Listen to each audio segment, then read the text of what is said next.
Pai nosso que estás nos céus. Eu me abro para experimentar, para sentir esse poder criador, essa consciência que origina tudo que existe, Pai que está no céu, que está em todos os lugares, que é onipresente. E se é onipresente, tem que estar em mim, tem que estar em cada um de vocês. Porque se não for assim, não podemos chamar de onipresente. Então o início dessa oração é uma abertura para o despertar da consciência divina em nós. É muito importante que tenhamos essa noção. Eu não estou invocando alguém que está em outro lugar para que apareça aqui. Eu estou me abrindo para sentir essa presença aqui e agora. Ok? Pai nosso que estás nos céus, santificado seja o vosso nome. Temos alguns brasileiros muito especiais no campo da espiritualidade. Chico Xavier, Leonardo Boff, professor Hermógenes, eu poderia citar muitos outros, Divaldo Franco, mas eu estou querendo chegar no Huberto Roden. O Huberto Roden que viveu quase o século XX inteiro, assim. Ele nasce no início do século XX e morre, se eu não me engano, em 1980, e é um gênio. Foi uma grande influência para o professor Hermógenes, por exemplo. Ouvi isso do próprio professor Hermógenes.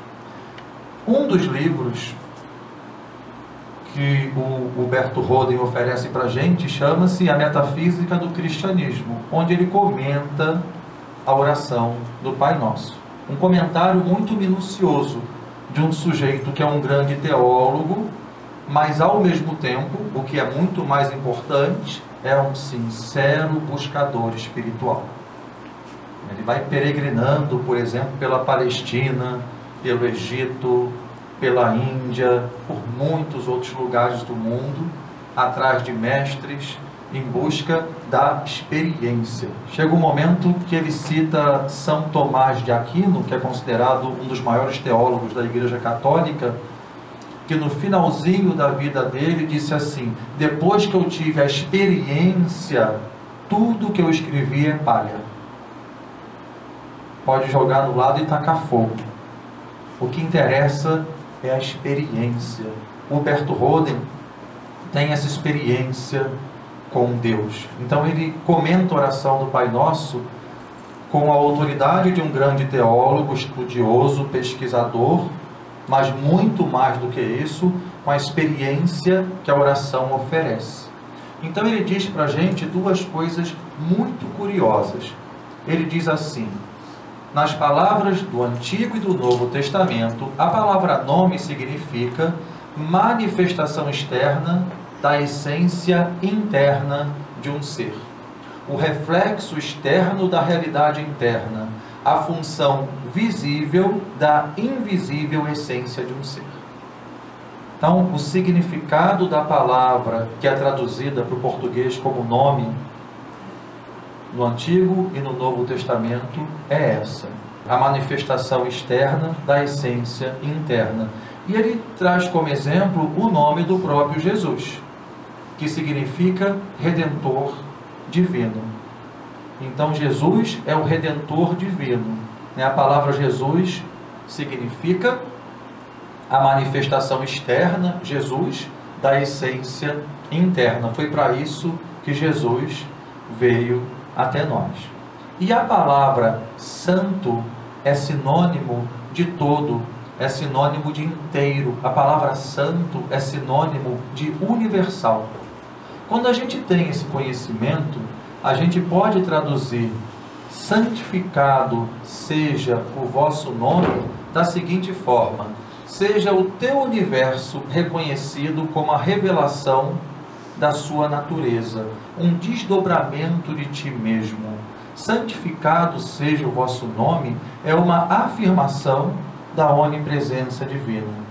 Quando eu digo santificado, eu estou dizendo tudo que eu estou vendo, tudo que os meus sentidos alcançam, tudo que eu posso pensar, seja reconhecido como a manifestação externa da essência interna.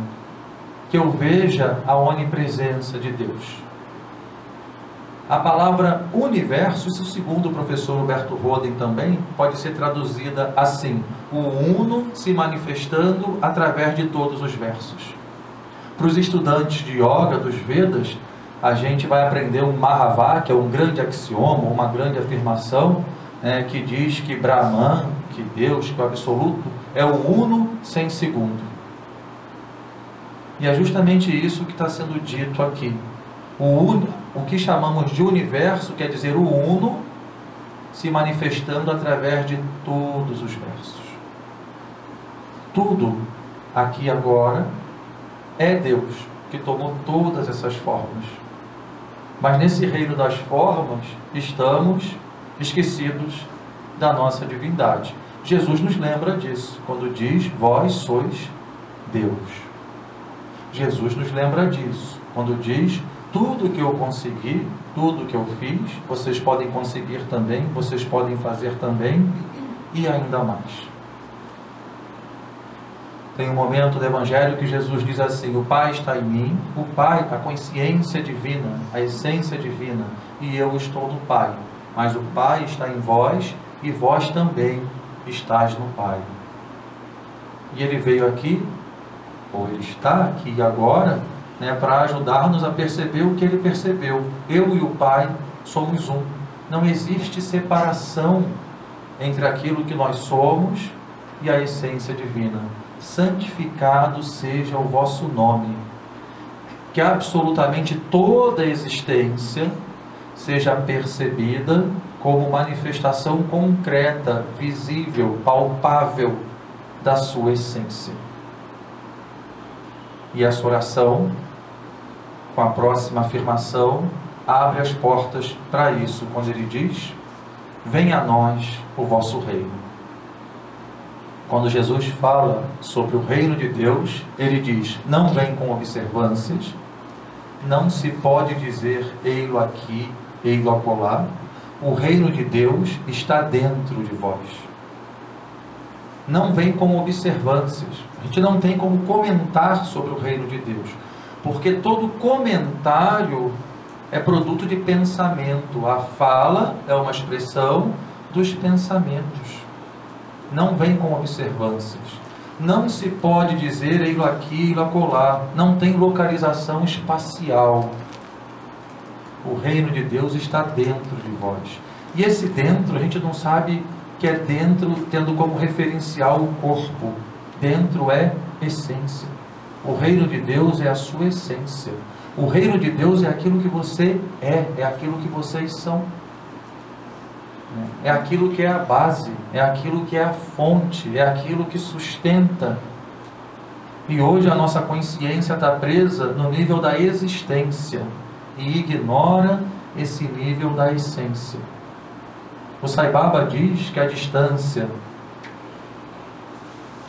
entre o homem e Deus é a distância entre nós e nós mesmos. Nós nos esquecemos de nós mesmos. E ele diz que essa distância tem 30 centímetros.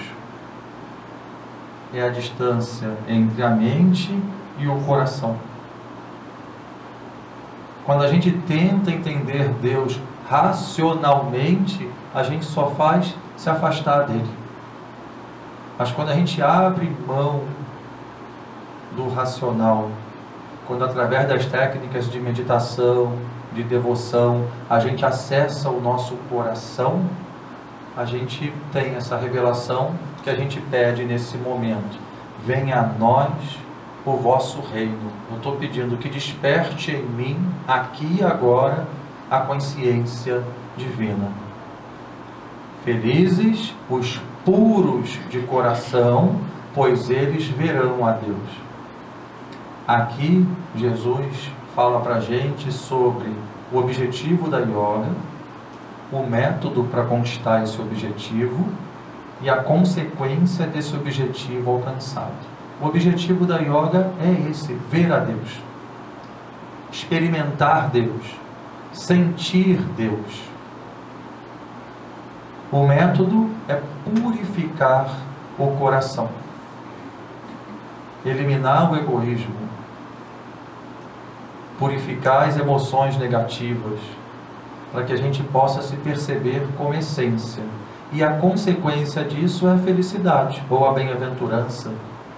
Bem-aventurados os puros de coração, pois eles verão a Deus.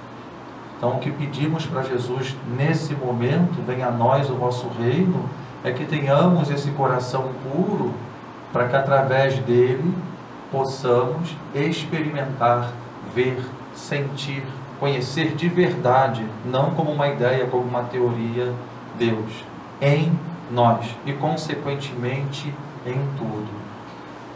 Pai nosso que estás nos céus, eu me abro para perceber esse princípio criador que permeia tudo. Santificado seja o vosso nome, que eu veja toda a existência, tudo que foi criado como manifestação da consciência divina. Venha a nós o vosso reino, né? Que isso desperte dentro de mim. Seja feita a vossa vontade, assim na terra como no céu. O professor Hermógenes diz que esse trechinho do Pai Nosso é o que existe de mais desafiador para a gente. Isso aqui é um grande termômetro para a gente perceber como a gente se relaciona com a espiritualidade. Quando formos capazes de dizer, seja feita a vossa vontade, estivermos totalmente em paz, aí sim a gente pode falar que está aproveitando alguma coisa da jornada. Mas geralmente quando a gente diz, seja feita a vossa vontade, a gente marca a data, diz qual é o horário, como a gente quer que aconteça. Primeira coisa que a gente tem que entender é que a gente não está dando permissão para Deus. Quem somos nós para permitir ou não permitir alguma coisa para Deus? A vontade de Deus vai ser feita de qualquer jeito, sempre. Não há a menor possibilidade que seja diferente disso. Mas quando afirmamos, seja feita a vossa vontade, é como se estivéssemos dizendo, eu vou aceitar. Eu aceito o que está acontecendo no aqui e no agora. Eu aceito o que aconteceu no passado, eu aceito o que vem no futuro. Lembrei agora do ensinamento do Sai Baba, que ele diz que é a quintessência da espiritualidade. O Emana Mantra musicou esse ensinamento de forma belíssima. Olhe para trás e agradeça a Deus. Olhe para frente e confie em Deus. Olhe ao redor e sirva a Deus. Olhe para dentro e encontre Deus. Olhe através e seja Deus. Esse olhe através e seja Deus não deve ser compreendido como um ego pseudo-espiritualizado e muito enganado que diz, eu fulano de tal sou Deus. Esse olhe através e seja Deus olhe além do que a mente pode te oferecer. Olhe através do seu ser espiritual e perceba que tudo é Deus. Que não existe nada separado de Deus. Que Deus é realmente onipresente. Então, seja feita a tua vontade, assim na terra como no céu. Eu aceito absolutamente tudo que acontece no aqui e no agora. Mas para que isso seja facilitado, a gente deve se lembrar sempre do início da palestra, quando eu busquei lançar algumas ideias fundamentais em relação à vinda de Jesus. Jesus vem para nos levar para o reino dele, que é uma consciência expandida em relação à consciência humana. Jesus vem para nos oferecer o que os sentidos não podem alcançar, o que a mente não pode conceber. A vontade de Deus é que façamos essa jornada do humano para o divino. A vontade de Deus vai estar sempre relacionada com isso. Filhos, voltem para casa, voltem para mim. Então somos seres espirituais passando por uma experiência humana. Tudo o que acontece nessa existência através dessa experiência humana tem essa finalidade. Quando a gente tem essa consciência, fica bem mais fácil aceitar aquilo que equivocadamente vamos chamar de algo deu errado, foi um imprevisto, não devia ser bem assim.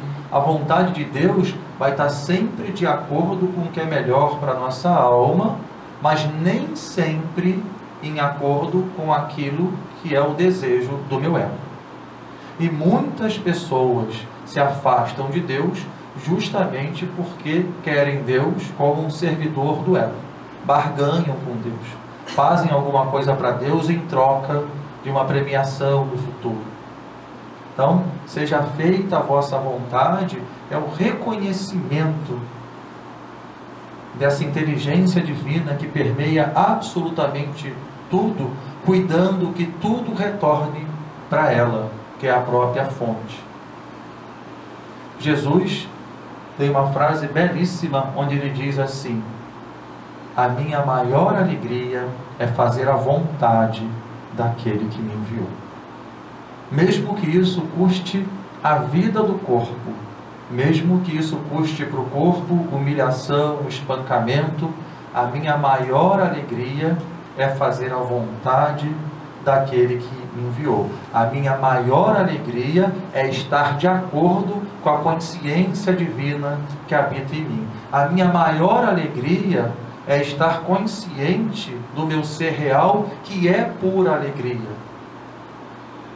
E estar desidentificado com esse ser existencial que é ilusório, que passa. Aí a gente para e só faz uma comparação de eterno com passageiro. Vamos supor que esse corpo aqui dure 100 anos. É muita coisa para a humanidade atual. O que são 100 anos em relação ao eterno? Absolutamente nada. É algo absolutamente insignificante. Por mais que a gente não possa saber exatamente o que é isso, é fácil deduzir. O que são 1000 encarnações onde o corpo dura 100 anos? 100 mil anos para o eterno? Absolutamente nada. A consciência espiritual é a consciência do ser eterno e sempre bem-aventurado. O que está acontecendo com esse corpo não faz a menor diferença para quem despertou essa consciência. A minha maior alegria é fazer a vontade daquele que me enviou.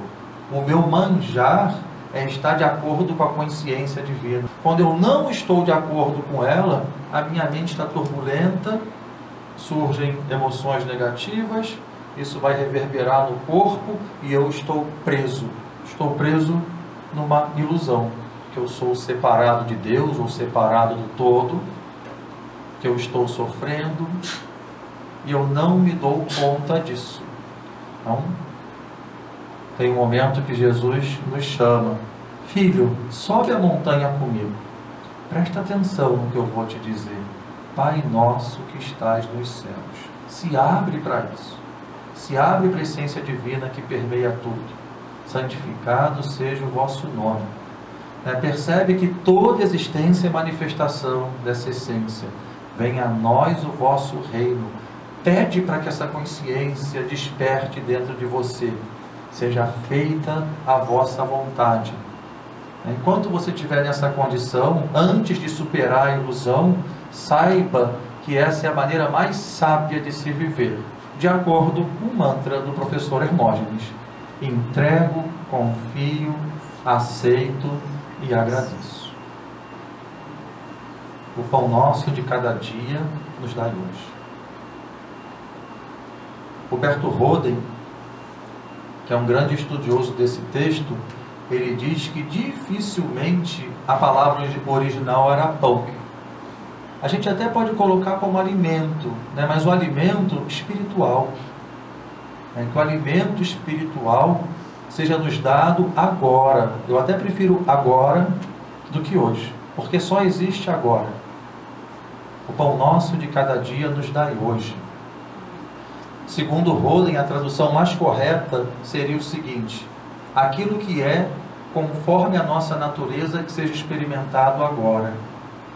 Esses mestres espirituais, né, hoje nós temos bem pertinho da gente a AMA, por exemplo, tem um grupo aqui de praticantes no nosso espaço que está indo passar o ano novo com a AMA, né, que é uma senhora iluminada que vive no sul da Índia, esteve no Brasil há mais ou menos 10 anos. Eles se alimentam muito pouquinho, não comem praticamente nada, mas é praticamente nada, e tem energia para mover o mundo. Por quê? Porque eles têm força espiritual. O pão nosso de cada dia nos dai hoje, né? Que a energia espiritual sempre esteja comigo. E a energia espiritual promove milagres. Só que nós esquecemos do nosso potencial espiritual. Nós nos identificamos com esse corpo, ficamos presos nas ideias limitadas da nossa mente. Então, quando nós pedimos a Jesus, né, pelo pão nosso de cada dia, nós pedimos para que aqui e agora a gente possa manifestar esse poder espiritual, que vai nos sustentar e vai nos levar a cumprir a nossa missão com êxito. Existem pessoas que questionam a imparcialidade de Deus nesse sentido, entendendo que tem pessoas que têm muito e que tem pessoas que têm muito pouco. Por que que Deus daria tanto para algumas pessoas e tão pouco para outras? O Sai Baba traz uma imagem que eu acho muito interessante, que é a imagem de uma vila num lugar muito frio, onde os moradores acendem uma fogueira. E ele diz assim: imagina uma noite gelada, a fogueira está acesa no centro da vila. Um grupo de pessoas se aproxima dessa fogueira. Esse grupo fica na luz e é aquecido. Outro grupo se afasta. Esse grupo fica no escuro e sente frio. A pergunta que segue é: o fogo é parcial? Não. O fogo é imparcial, ele está ali. Quem se aproxima dele fica na luz e é aquecido. Quem se afasta dele fica no escuro e sente frio. Mas não é o fogo que está definindo quem se aproxima e quem se afasta. O pão nosso de cada dia nos dai hoje. Se a gente quer experimentar essa força espiritual, se a gente quer receber esse alimento espiritual, a gente tem que se aproximar da fonte. A gente tem que se religar à fonte. E aqui não é uma questão de ser bom ou mal. É lógico que o mal de cara está se afastando. Mas tem muitas pessoas boas, eticamente falando, que espiritualmente são muito obtusas. Essa palavra está correta? Obtusas? Eu quero dizer que tem a consciência espiritual muito obscurecida, né, em função de conceitos equivocados em relação à espiritualidade. Então, para que a gente receba o alimento espiritual, a gente tem que se reaproximar dessa fonte. O pão nosso de cada dia nos dai hoje. Perdoai as nossas ofensas, assim como nós perdoamos a quem nos tem ofendido. Meditar isso aqui é muito importante. E eu gostaria de citar logo um exemplo, antes de iniciar a explicação. O exemplo do Mahatma Gandhi. Independente de qual é a nossa religião, independente de termos ou não uma religião, todos admiramos o Mahatma Gandhi, conhecido como o apóstolo da não violência, que na yoga nós chamamos de Ahimsa. Einstein, falando sobre o Mahatma Gandhi, disse assim: as gerações vindouras não acreditarão que esse homem pisou na terra. Vão comentar assim: não, isso é uma invenção desse pessoal que gosta de yoga, que gosta de espiritualidade, né? Os filmes, porque a gente tem imagens do Mahatma Gandhi em filme, em fotografia, esses filmes foram forjados, né? Não existe essa possibilidade. E não é difícil que isso aconteça daqui a pouquíssimos anos, porque a gente costuma ver de acordo com a nossa configuração interna. E se a minha configuração é muito ligada à violência, à concretude, é capaz de eu não conseguir acreditar mesmo, né, que uma grande alma fez o que fez. O que ele fez? Independência da Índia. A independência da Índia. Eu vou voltar aí, mas é assim que a gente conhece ele historicamente. A Índia era colonizada pela Inglaterra. Naquela época, a Inglaterra era considerada como uns Estados Unidos hoje, né? Um dos países mais fortes do mundo em relação ao potencial de guerra. Como um sujeito, levantando a bandeira de ahimsa, da não violência, poderia libertar o seu país? Ele fez. Ele fez. E um jornalista perguntou para ele um tempo depois se ele já havia perdoado os ingleses. Ele disse que não. Como não? O Gandhi não perdoou. Ele disse que ele não perdoou porque ele nunca se sentiu ofendido. Ele nunca se sentiu ofendido. Humberto Roden, ele diz o seguinte: tanto na tradução grega quanto latina do Evangelho, a gente, nas palavras originais, melhor dizendo, tanto nos textos originais do grego e do latim, a gente não encontra a palavra perdoar. A palavra que foi traduzida para a gente como perdoar teria como significado desligar, soltar, liberar. Então, o mais correto, talvez, e perdoar, vocês sabem o que significa, né? Quer dizer totalidade, todo, e doar quer dizer doar, dar. Então, a pessoa que perdoa é aquela que se dá por completo, é aquela que dá de si mesmo, é aquela que dá do próprio eu, mas do próprio eu verdadeiro. Então, quando dizermos, Pai, perdoa as nossas ofensas, assim como nós perdoamos a quem nos tem ofendido, talvez o mais correto seja, Pai, me dá a capacidade de me manter desligado daquele que me ofendeu. E se eu fizer alguma coisa que machuque, que fira alguém, que ele consiga se manter desligado disso. Isso só é possível quando temos consciência espiritual. A nossa consciência espiritual é como luz. A luz é o elemento que não se contamina. O nosso ego é como água. A água, dependendo do que a gente mistura nela, ela se contamina.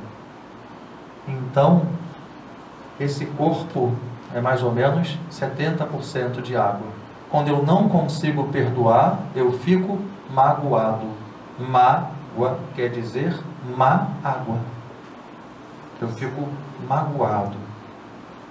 Mas quando, Pai nosso que estás nos céus, eu me abro para o princípio criador que permeia tudo, santificado seja o vosso nome. Eu quero reconhecer toda existência como manifestação da sua essência. Venha a nós o vosso reino. Eu quero essa experiência em mim. O reino de Deus está dentro de mim. É a minha essência. Seja feita a sua vontade. Eu compreendo que tudo que acontece está dentro do propósito divino para que eu volte para casa. O pão nosso de cada dia nos dai hoje. Eu me abro para receber a força espiritual. Aí eu chego aqui. Me mantém desligado disso, Pai. Sempre lembra, permita que eu sempre me lembre que eu sou um ser espiritual. E o que acontece no campo da personalidade, da máscara, do personagem, não está atingindo aquilo que eu sou. Então o Mahatma Gandhi diz, eles nunca me ofenderam, por isso é uma grande alma. A consciência dele não está associada ao corpo dele e à mente dele, mas ao eu verdadeiro dele. O eu verdadeiro que através daquele corpo e daquela mente tinha uma missão para cumprir. E graças a essa história, ele pôde despertar como um Mahatma. Agora, a resposta da Silvia foi corretíssima. Conhecemos o Gandhi porque ele ajudou a libertar a Índia da Inglaterra. Mas o Gandhi disse que fez o contrário. Ele libertou a Inglaterra. Como ele libertou a Inglaterra? Você está equivocado. Espiritualmente ele é uma Mahatma, é uma grande alma. Espiritualmente a Índia não estava presa. E o interesse de uma grande alma é sempre espiritual.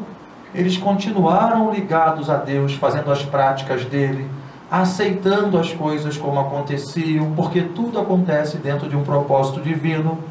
Mas a Inglaterra estava presa numa maneira doentia de pensar, de falar e de agir, agravando o seu karma. Então Mahatma olha para eles e diz: eu preciso libertar eles dessa ação que vai fazer com que eles fiquem cada vez mais presos nessa maneira de ser. O nome desse sentimento é amor. Quando a gente diz, venha a nós o vosso reino, a gente desperta essa consciência em nós. A consciência de Deus é uma consciência amorosa, porque Deus é amor. Daí começa a ficar mais fácil entender Jesus quando ele diz, ama seu inimigo, reza por quem te persegue. Isso é, esteja de acordo com aquilo que você é. Você é amor. E olha para aquele que te persegue, para aquele que te fez mal, para aquele que te passou para trás, com compaixão. Porque independentemente da sua perda material nessa situação, ele está tendo uma perda espiritual. E isso é que é grave.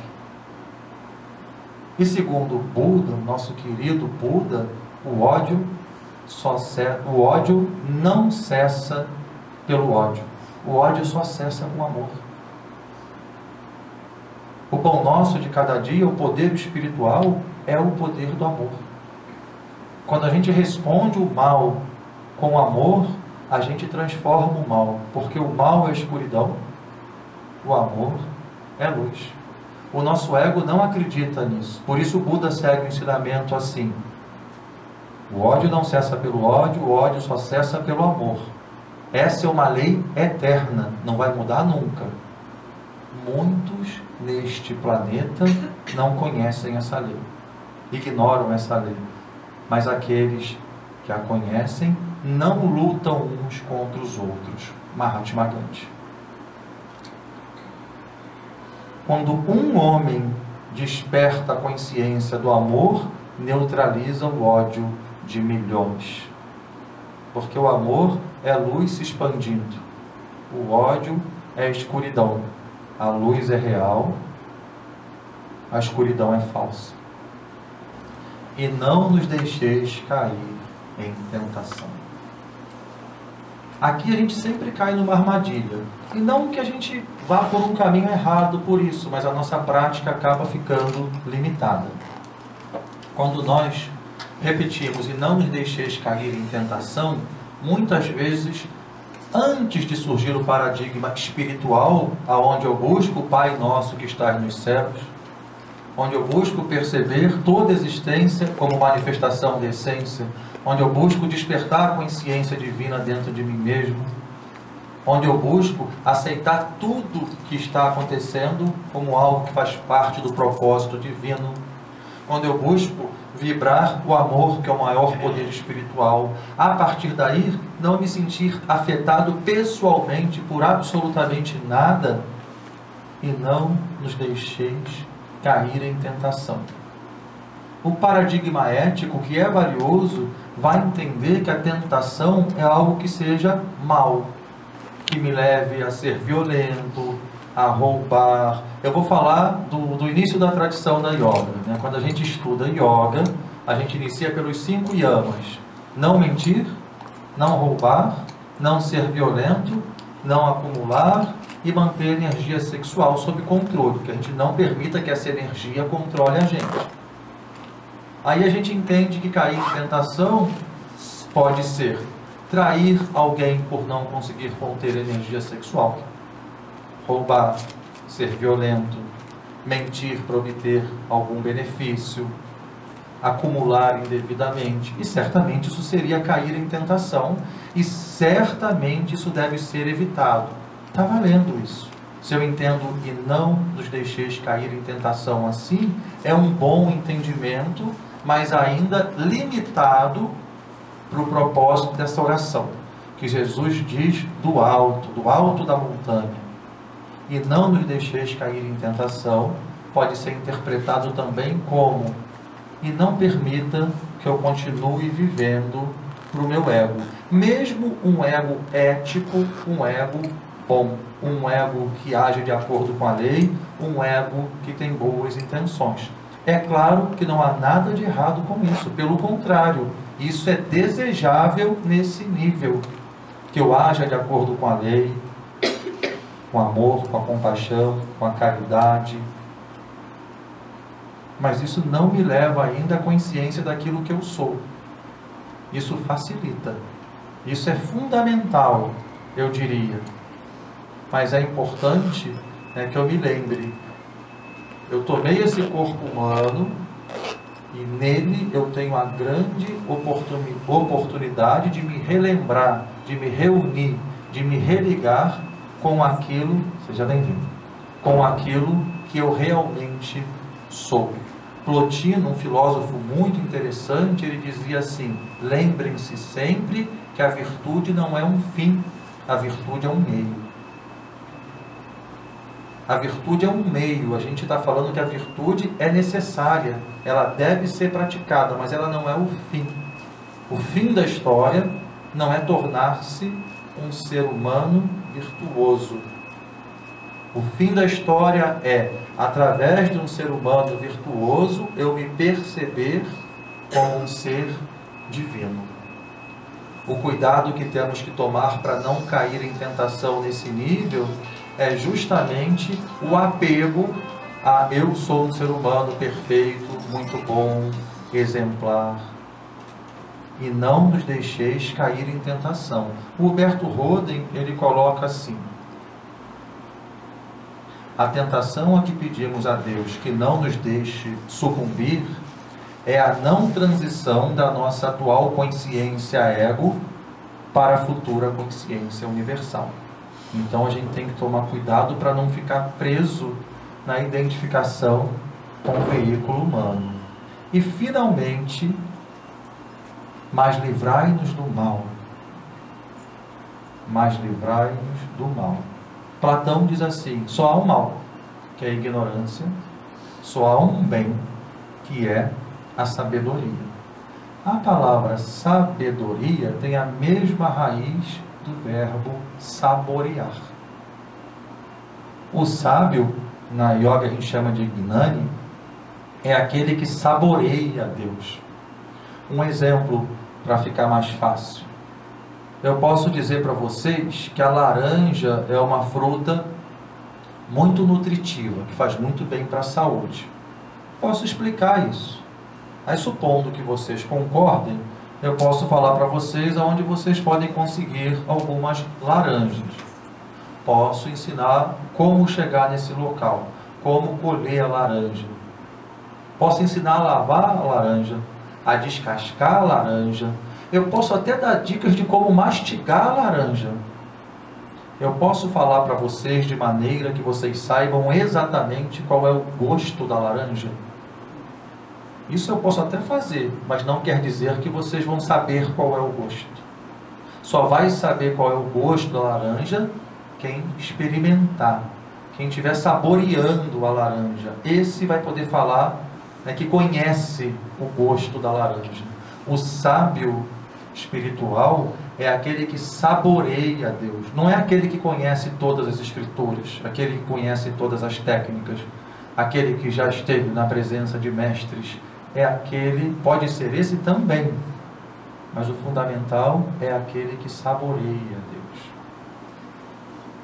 E o obstáculo para a sabedoria é a ignorância. Então é muito importante que a gente se reconheça nesse instante como ignorantes, se for o caso. Se alguém aqui já experimenta, ótimo. A ausência total de medo, de ansiedade, de preocupação, se não há ausência, a gente ainda não experimenta. Swami Vivekananda, um mestre espiritual totalmente realizado, que tem uma lógica, assim, dizem que a lógica dele é cortante, e corta a ilusão. Eu sei que aqui tem muitos espíritas que são muito queridos, então a gente lembra o Chico Xavier. A desilusão é a visita da verdade. A gente lembra o professor Hermógenes. Quem busca espiritualidade ama desilusão. Ama a desilusão.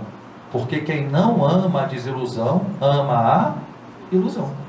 Porque deixa já quer dizer sair da ilusão. Sim, Deixa exatamente.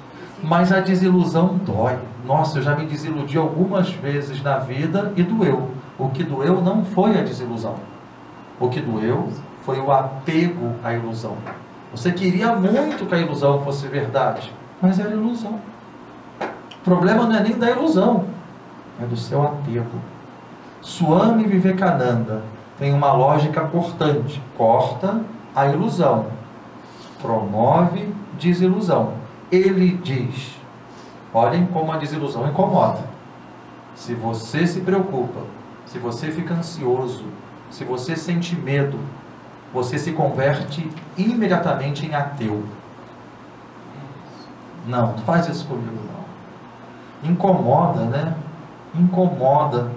Então eu não quero ouvir esse homem não. Não quero ouvir esse homem que me incomoda, que me tira da área de conforto. Não nos deixeis cair em tentação, a tentação de ficar nessa área de conforto onde eu digo, Deus é onipresente, onipotente, onisciente, Deus é amor, Deus é por mim, eu creio em Deus. E ao mesmo tempo estou preocupado, ansioso, com medo? Há uma contradição aí. Como é que você crê nesse ser que sabe tudo, está em todos os lugares, pode tudo, é amor, é por você? E ao mesmo tempo está preocupado com o futuro? Não aceita o que está acontecendo no aqui e no agora? Nesse instante você está duvidando dele. O discurso é um, o percurso é outro. Isso é duro. Mas quando eu me abro para isso, é divino. Porque espiritualidade é viver a verdade, seja ela qual for. Se a sua verdade é essa, aqui e agora, se abre para isso. Deixa de se auto-enganar. Porque se eu minto para mim mesmo, eu creio em Deus onipresente, onipotente, onisciente, que é amor e é por mim. Ao mesmo tempo, eu estou sempre preocupado, eu estou sempre ansioso, eu estou sempre com medo. Mas eu prefiro não olhar para isso não, eu deixo isso assim. Eu continuo estagnado. Eu continuo estagnado. Mas quando eu me abro para esse divino incômodo, que esse é um divino incômodo, entrar em contato com essa contradição, surge a pergunta: o que fazer para saborear Deus? Para experimentar essa consciência onipresente, que cuida de tudo, que é sempre bem-aventurada, que eu sou. O que fazer para isso? É nessa hora que a gente se abre para receber o que os olhos não podem ver, o que as mãos não podem tocar, o que os ouvidos não podem ouvir e o que ainda não despertou no nosso coração. Mas a gente pede a Jesus que desperte. Não tem nada nem ninguém prendendo a gente. O Sai Baba, ele gosta de lembrar a gente daquele ditado que existe na Índia e aqui no Brasil: macaco velho não bota a mão em cumbuca. Muitas vezes repetimos isso sem saber qual é a origem disso. A origem é a seguinte: existe uma armadilha para pegar macaco, onde pega-se um recipiente pesado, né, com a boca bem estreita, que se alarga no fundo. Então colocam dentro desse recipiente o alimento predileto do macaco. O macaco sente o cheiro, né, é atraído, coloca a mão nessa posição para que a mão possa passar pela boca estreita. Abre a mão e agarra o alimento. E na hora de tirar a mão, não consegue tirar a mão. O recipiente é pesado, o caçador vai lá e pega o macaco. Mas num primeiro momento não tem nada nem ninguém prendendo o macaco. Se ele soltar os alimentos, colocar a mão na mesma posição que entrou, ele tira a mão e ele está livre. O Sai Baba utiliza isso para dar um grande ensinamento para a gente aqui agora, que tem relação com e não nos deixeis cair em tentação, mas livrai-nos do mal. Primeira boa notícia, não tem caçador na história. Ele diz que o recipiente equivale ao mundo percebido pelos nossos 5 sentidos. O alimento dentro do recipiente equivale aos nossos desejos mundanos. E a mão agarrada no alimento ao nosso apego. É isso que está prendendo a gente na ilusão aqui e agora. Atribuímos ao mundo uma realidade que o mundo não tem. Isso é estar encantado por Maya, pela ilusão. Começamos a desejar somente coisas mundanas, vivemos para o mundo, enquanto deveríamos viver no mundo, mas não ser do mundo. Parece que somos do mundo, nos sentimos como sendo desse mundo, e apegados a isso, vivemos o que o Buda chamou de dukkha, um estado permanente de sofrimento, onde há uma alternância de bons e maus momentos, e mesmo quando tudo dá certo, nada nesse mundo pode nos livrar do envelhecimento, do adoecimento e da morte.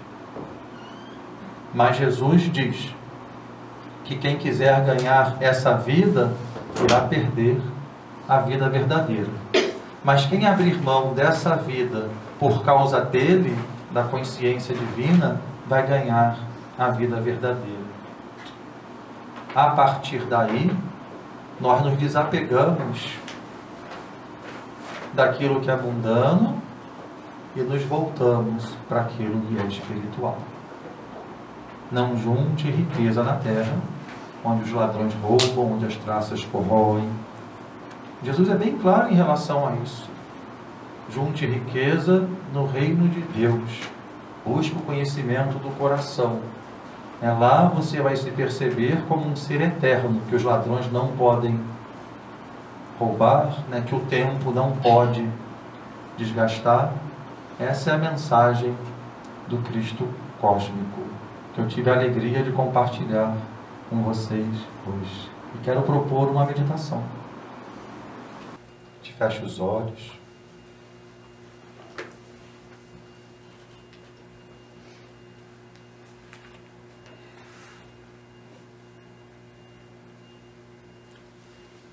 Mais uma vez, tem pouco valor o que está sendo dito pelo palestrante, tem muito valor se abrir para a presença no aqui e agora de Jesus.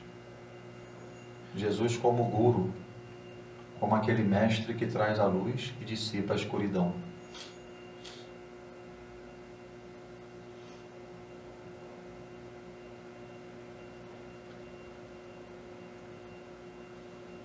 Que subindo ao monte, isso é, nos levando para o alto, ele diz: Pai nosso que estás nos céus.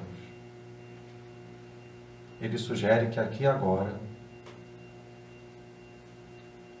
abramos as nossas mentes para que possamos experimentar o princípio criador, a essência divina que permeia tudo.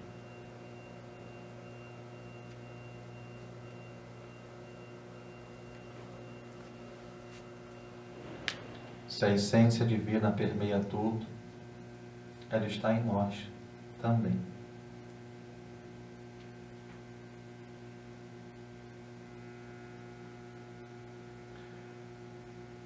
Se permeia tudo, é infinito. Se não tem princípio, se não tem fim, é eterno. Isso quer dizer que não cabe na mente pensante.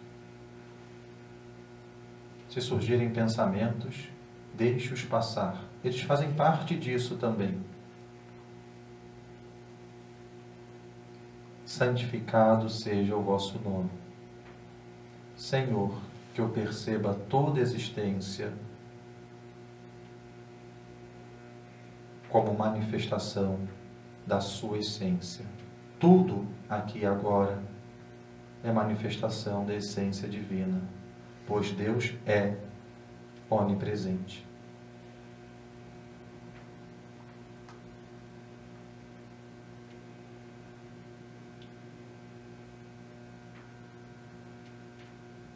Pela sua graça, Senhor, venha a nós o vosso reino.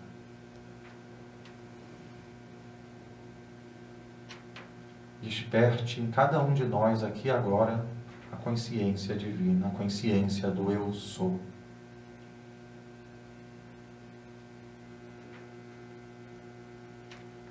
Esse reino que é a essência de tudo que é.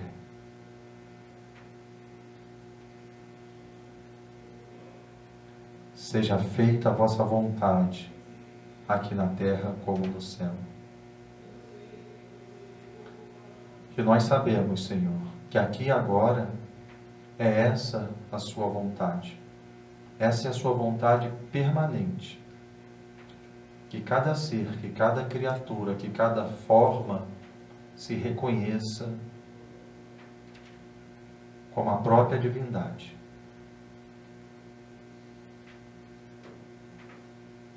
Esse é o propósito da encarnação humana. Foi para isso que o Senhor nos criou. E aqui agora dizemos, estou de acordo com isso. Seja feita a vossa vontade. A minha maior alegria é despertar em mim a consciência que contém a maior alegria. A alegria da consciência divina.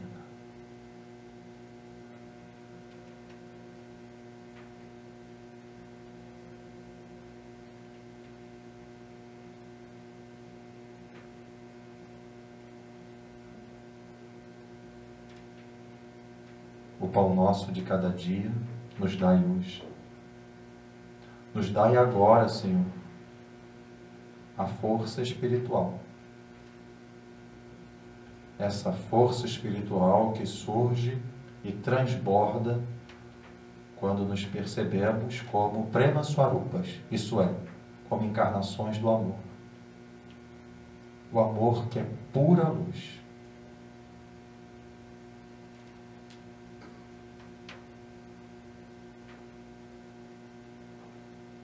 Nos percebemos aqui agora como pura luz. E quando no nível da essência nos reencontramos, esse amor vai se manifestar através da mente concreta como verdade. Isso é uma visão clara. No nível emocional como paz, que é o que mais desejamos enquanto seres humanos. No nível da ação física como retidão, que vem quando vivemos de acordo com a essência espiritual. E no nível mais profundo como ahimsa, como não violência.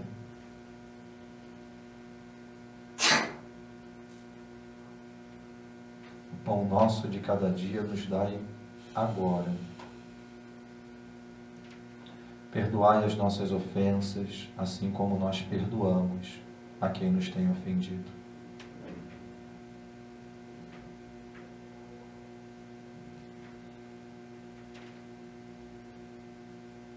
Aonde existe amor, não existe esforço. Perdoar no nível mental não é fácil. Perdoar no nível espiritual é espontâneo, é leve.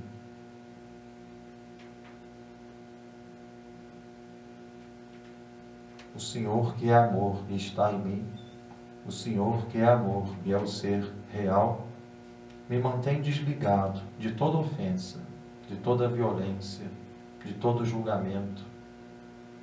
Que os meus olhos sejam sempre os olhos do amor. Consequentemente, do perdão que vem da compreensão profunda que aquele que erra não sabe o que está fazendo.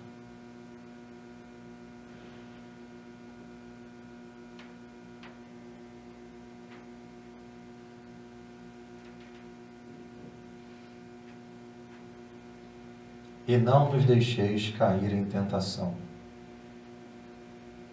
Que eu não perca tempo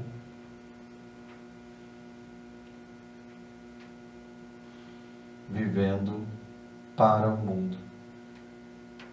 Que eu aproveite o meu tempo vivendo para o Espírito e não me deixe cair em tentação. Que eu não me identifique com essa mente e com esse corpo. Que eu compreenda que mente e corpo são instrumentos para a revelação espiritual. Que eu invista meu tempo e a minha energia no despertar dessa consciência espiritual. E que através dessa mente e desse corpo eu seja uma luz para aqueles que também estão buscando.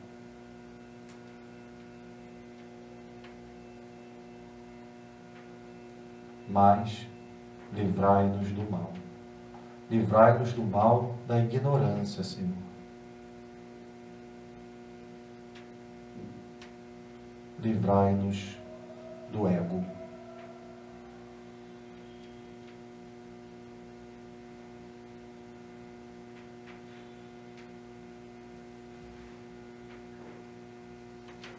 Sai Baba lembra que Deus é amor. E onde existe ego, não existe amor. Onde existe amor, não existe ego.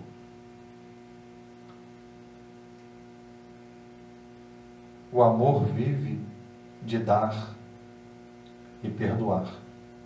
O ego vive de receber e esquecer. Por isso, o caminho de volta para casa, o caminho para a divindade que nós somos, é o seguinte: inicie o dia com amor, passe o dia com amor, preencha o dia com amor, termine o dia com amor. Pois o amor é a fonte, o amor é o caminho, o amor é a meta. O amor é aquilo que nós somos.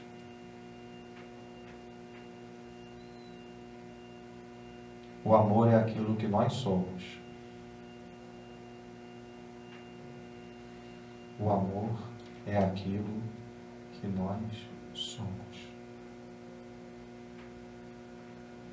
Mas livrai-nos do mal, Senhor. Livrai-nos de tudo que seja diferente do amor.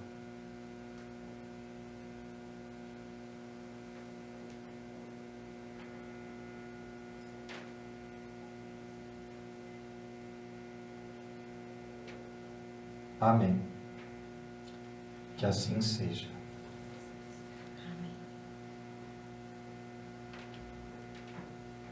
Mantemos os olhos fechados mais alguns instantes.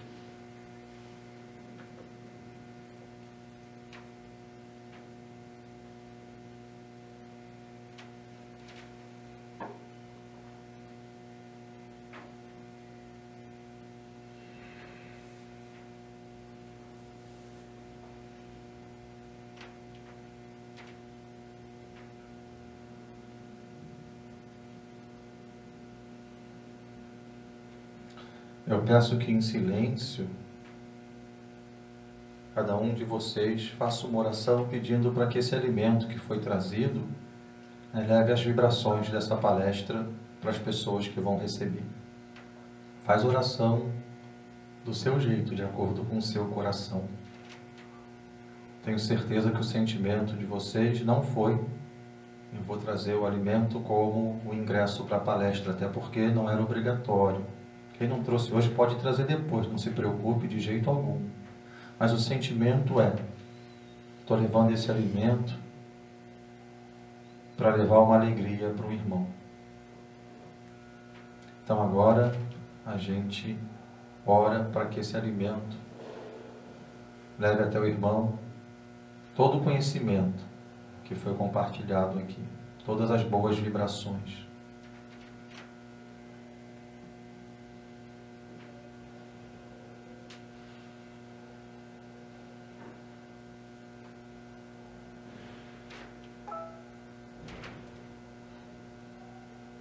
Peço também que cada um do seu jeito agradeça a Jesus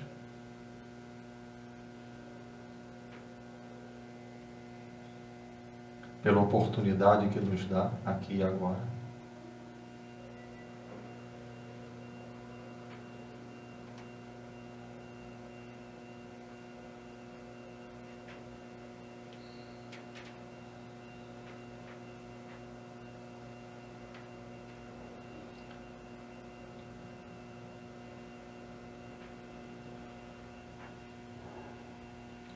Finalmente, vibrando o Om, seguido de Shanti 3 vezes. Shanti quer dizer paz. Melhor dizendo, Shanti é a vibração da paz. Nós pedimos a Deus que essa vibração leve paz para todos os seres, em todos os níveis. No nível físico, no nível mental e no nível espiritual. A gente sente a partir do nosso coração essa paz se expandindo em todas as direções. Essa paz que se expande a partir do nosso amor. O amor produz a paz produz a felicidade. Juntos vibramos 3 vezes o Om Shanti. Inspira.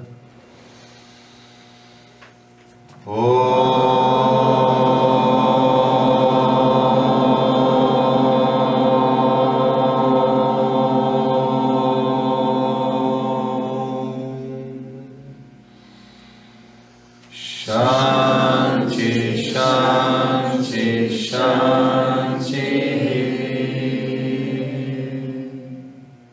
Paz para todos os corpos, paz para todas as mentes, paz para todos os espíritos e que nós sejamos sempre agentes conscientes da paz celestial. Namastê.